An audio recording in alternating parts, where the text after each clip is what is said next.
Boa tarde, amados. Que Deus nos abençoe através da sua palavra. Eu vou ler um texto que está no Salmo 116, que diz assim: Laços de morte me cercaram e angústias do inferno se apoderaram de mim. Caí em tribulação e tristeza. Então invoquei o nome do Senhor. Ó Senhor, livra-me a alma. Que darei eu ao Senhor por todos os seus benefícios para comigo? Pois livraste da morte a minha alma, das lágrimas os meus olhos e da queda os meus pés. Amo o Senhor, porque Ele ouve a minha voz e as minhas súplicas, porque inclinou para mim os seus ouvidos e por isso invocá-lo-ei enquanto eu viver.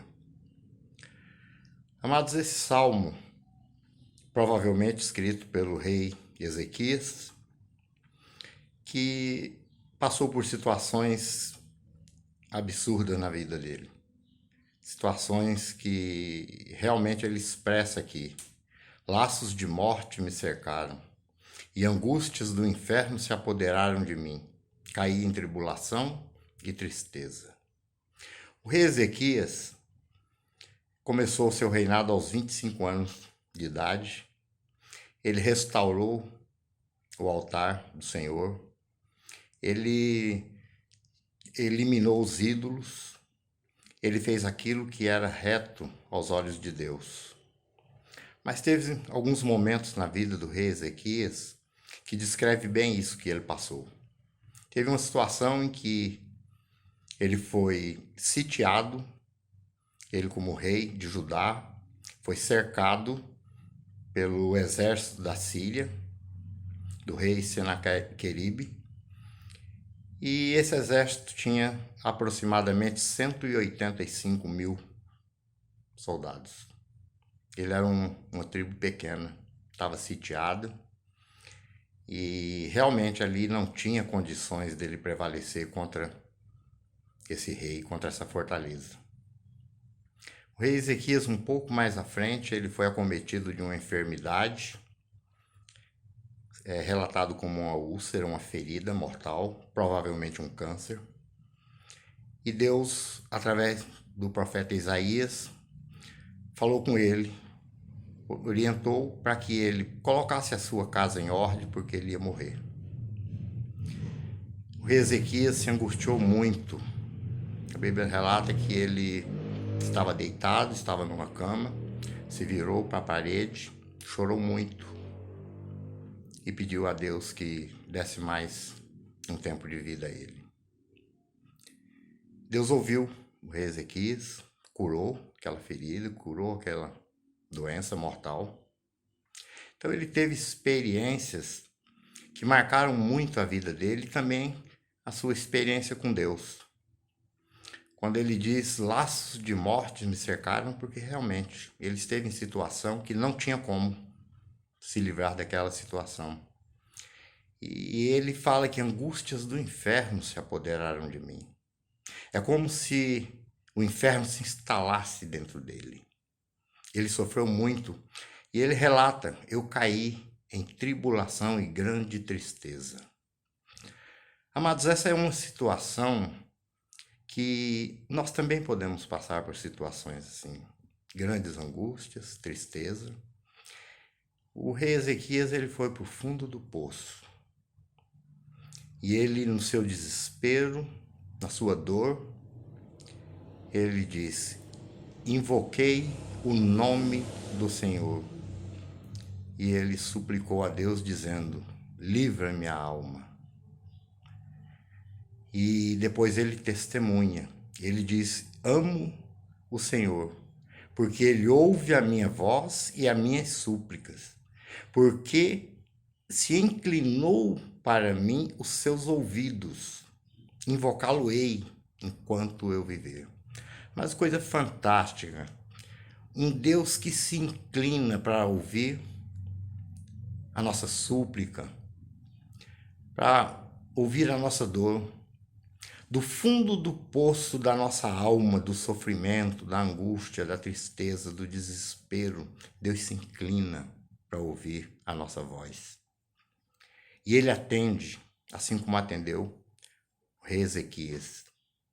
E o rei Ezequias, ele expressa depois, ele escreve nesse salmo, dizendo: eu amo o Senhor porque ele ouve a minha voz e as minhas súplicas, porque inclinou os seus ouvidos. É interessante que Deus, ele vai aonde nós estamos.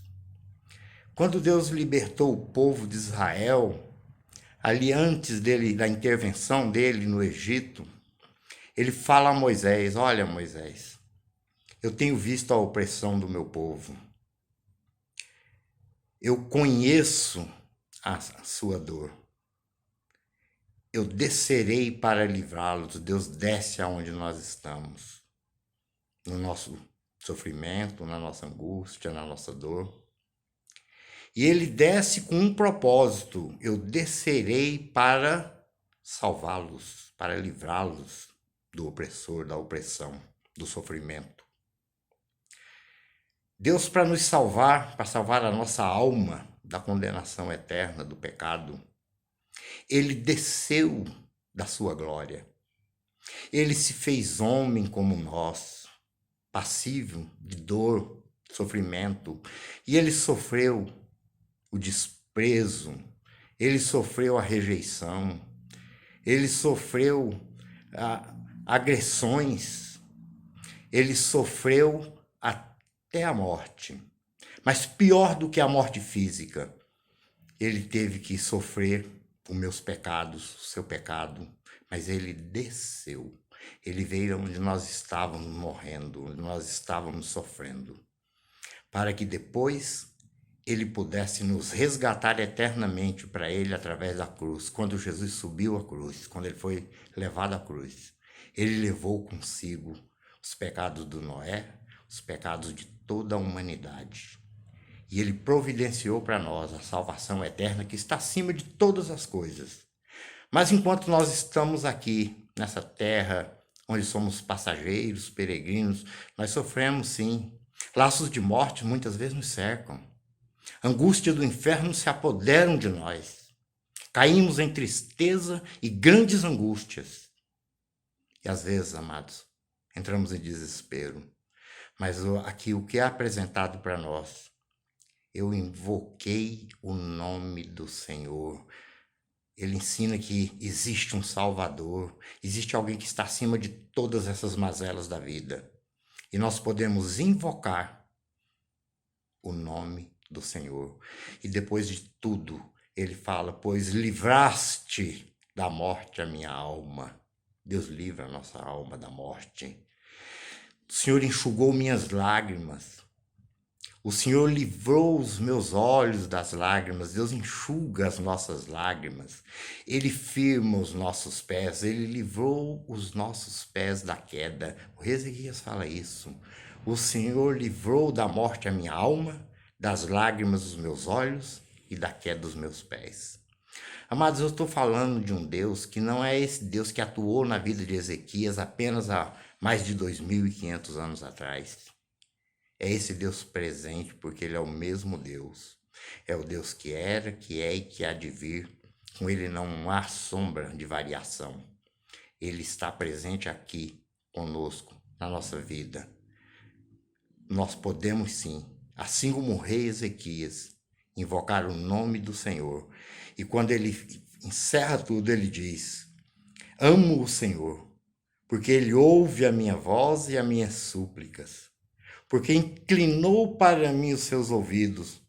E ele fecha dizendo: invocá-lo-ei enquanto eu viver.